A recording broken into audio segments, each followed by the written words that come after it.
What is good, you guys? Welcome back to the Herro Report. Welcome back to a brand new video. In today's video, we're going to be talking about one player who I think has been really going unnoticed as far as media talk, and a player that I think could be the X factor of the Miami Heat this season. So before I get into revealing who that player exactly is, make sure y'all drop a like, subscribe, and comment down below. And also, please hit up my Twitter. We had a nice time yesterday talking to some fans, and it's a fun time. So if you guys have Twitter, please do not hesitate to follow my Twitter. It's in the pinned comment and also in the top link of the description as well. And lastly, we're about 20 away from 1,300. So if you guys can get me to that, I'll be really happy.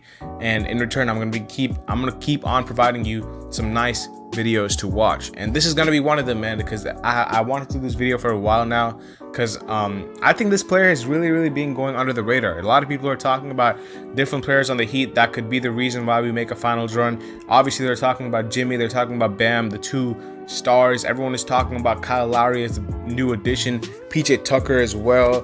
People are even talking about Duncan Robinson's $90 million deal. People are even talking about Markieff Morris and how his spacing could help the Heat. But one player that they're really forgetting, the media, a lot of fans, Heat fans too, some Heat fans that I've seen, I think the X factor of the Miami Heat is Tyler Herro. And let me tell you why. You know, last season, people expected Tyler Herro to be an all-star. They expected him to be the next coming of Devin Booker. And in year two, they expected him to be so much that he wasn't prepared for. Especially after his brilliant playoff run, a lot of people expected him to be, you know, the next coming of this guy and this guy, and they didn't really give him time. They didn't account for the possible sophomore slump. They didn't account for any of that. So obviously, when Tyler was, you know, the expectations for Tyler were so high and the pressures were so high, you know, he didn't really cope with that well, especially because he was being thrust into the starting point guard role, then coming off the bench, then again starting, then again coming off the bench, and then he had to deal with some off the court issues. He had injuries as well. He was dealing with a lot of stuff in his second year, and that ultimately led him to not have a great year as far as what people expected him to be. His statistical numbers were higher than his first year, but people expected him to average 20 points per game, which he was on track to do. He was averaging 20 until he got injured and until his role started to become, it wasn't clear, because one day he was starting, one day he was coming off the bench. And I know a lot of that was because of COVID protocols and stuff, but he wasn't given a consistent role, defined role on the team. There was no structure in his game. And I think there will be a lot of structure this year, hopefully, because if there's less COVID protocols, if there's less injuries to the team, he will be having a defined role. And this is my prediction, man. Tyler Herro will have a great season, and he will be in the running for Sixth Man of the Year. I'm not going to say he's going to win it, but he will be, I think, a top 3 candidate for Sixth Man of the Year. You know, if you were betting on Sixth Man of the Year, I would bet on Tyler Herro, because I think that when he had all the pressure on him, when he had all the expectations on him in his second year, he's a 20-year-old kid just coming off a great playoff run. He obviously did not really cope with that too well, because he literally was expected to do everything. In this year, a lot of people are forgetting about him. A lot of people are, you know, discounting him. A lot of people are saying, you know, he was a one-season wonder, bubble fluke, or should have traded him for Harden. Whatever they're saying, they're saying he's trash now. So now he's not really getting the attention he was getting after the playoff run, and I think that's going to motivate him. That's going to be why he succeeds, because he doesn't have the expectations that he had last year. You know, a lot of people are going to be looking at Kyle Lowry. A lot of people are going to look at Duncan Robinson, especially after he got his massive deal. People are going to look at PJ Tucker. They're going to look at Bam after his Olympics, after his disappointing playoff run. Same thing with Jimmy after his disappointing playoff series against the Bucks. No one's going to be looking at Tyler. Even though Tyler did not play the best against the Bucks, people are going to be looking at the people above him. So I think that Tyler Herro is the X factor for this Heat team, because I think if he comes in off the bench, and if he's instant offense, I think we're in great shape, man. I think a lot of teams would love to have a sixth man on their team that could just light it up off the bench if they can. And I think he has the ability to do that. I still think that Tyler Herro has tremendous potential, and I think a lot of people are just forgetting about what he can do, which is take over a game if he gets hot. And I think that a sixth man like Tyler Herro is so valuable. to our team and to a lot of other teams. And to our team, it's really valuable because we don't really have another person off the bench who can really score the ball like that. It's really Tyler Herro as a main scorer, and then we have Markieff Morris as a shooter, and then we have Dwayne Dedmon as a big guy who's a lob threat. He's a role player. He's not gonna get 20 shots per game or whatever. It's gonna be Tyler off the bench, and then you have the two-way guys. Max Strus, another guy who's a shooter. He'll get his shots off, but he's not going to create anything.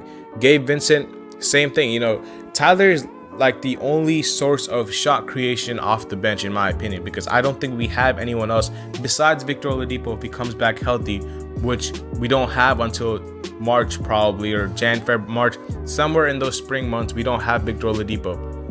So I really do think that Tyler can really be the guy, the answer that we need off the bench. You know, a lot of times our bench, we had some troubles off the bench in the past, and I think Goran was the guy who was our savior, was the guy that we plugged in off the bench, and then he was the guy who steadied the ship. But I think Tyler could be that this year, and I don't think his role permanently in the NBA is to be a sixth man, but on this team it is. And I think that if he can just be a star in his role, which is just be a guy who can just come into a game and then be an instant offense, I think that this will be a great season for him. And I think the lack of expectations that people are putting on his shoulders now, I think it's going to be a weight lifted off of his, back now. There's no more burden on him to be the next Devin Booker or be the next whoever, or just he's gonna be him, and he's gonna be what we all think Tyler Herro should have been in year 2, because he doesn't have the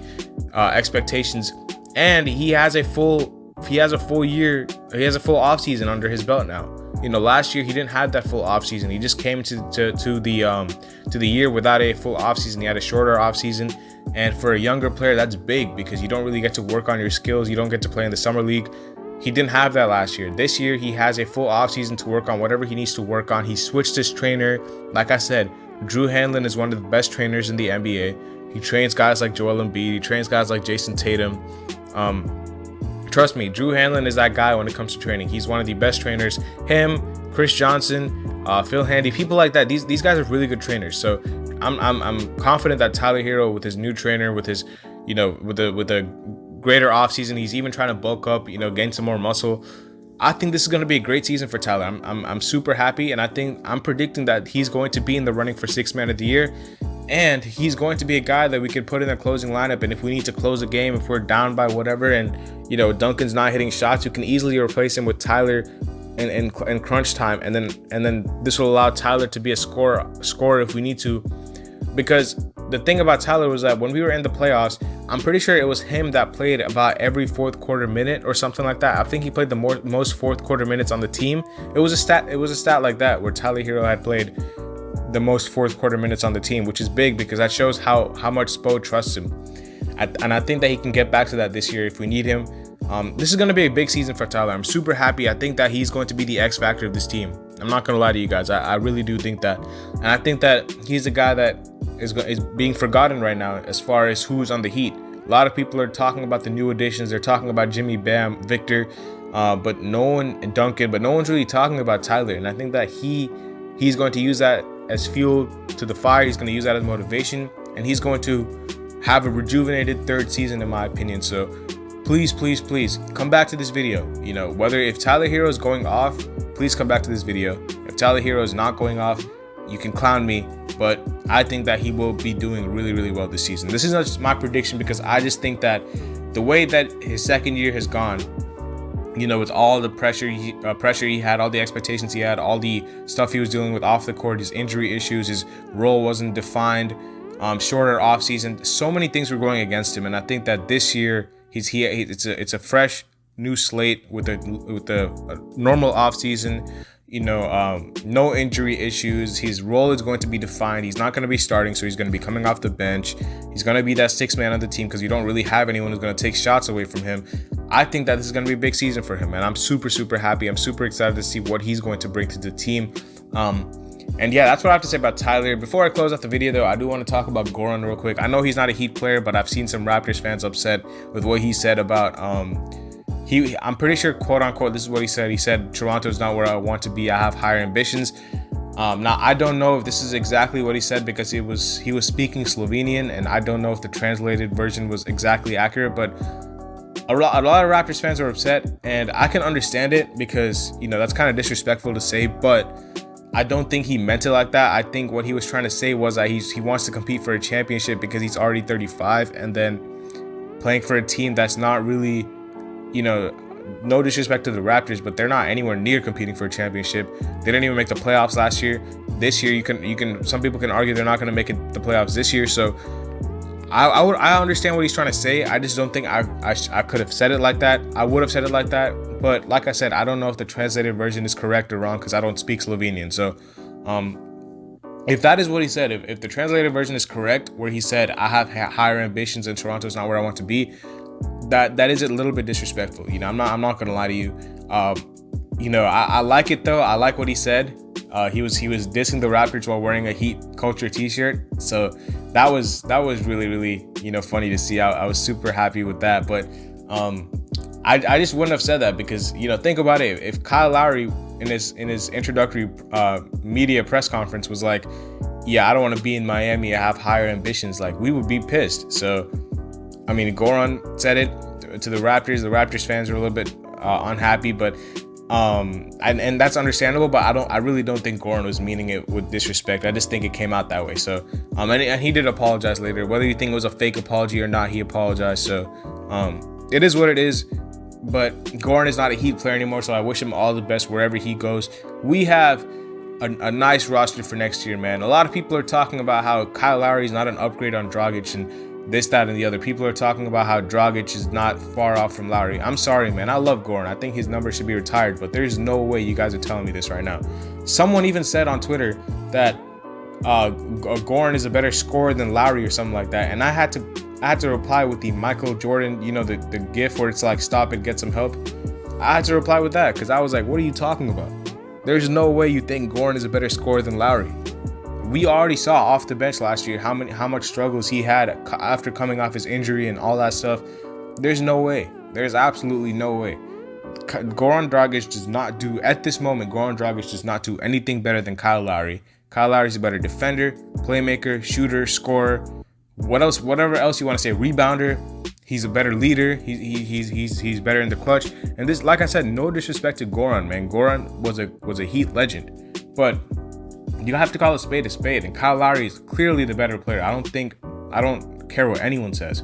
From what we've seen from Kyle Lowry, even in his last game, I'm pretty sure he dropped like 35, so he still has it. And I think that Goran Dragic has shown signs of regression, and Kyle Lowry has not yet. So I don't think there's a debate between the two. I mean, I think that's kind of disrespectful to Kyle Lowry to say that Goran is not far off from Kyle Lowry. Right now, that he is. I'm not gonna lie. When he was playing in the bubble, then you could have that argument. You could say, you know, they're not far off. But right now, I mean, Goran didn't have that great of a season last year, if we're being honest. So I would not say that he is better than Lowry, or I wouldn't even say he's close to Lowry. So, you know, I don't want to be disrespectful to Goran because I do think he's a Heat legend, but you have to say what it is, man. And Kyle Lowry is definitely a better player than Goran Dragic right now. So I think he will be a definite upgrade, and he is a definitely better player than Kendrick Nunn because, you know, of everything I said about Goran. So he's just gonna have such a nice impact on the team. I'm super excited to see what's gonna happen with him. But that's probably where we're gonna wrap up the video. Hopefully you guys enjoyed it. Make sure you guys leave a like, subscribe, comment down below. I'll see y'all later as always, man. Peace.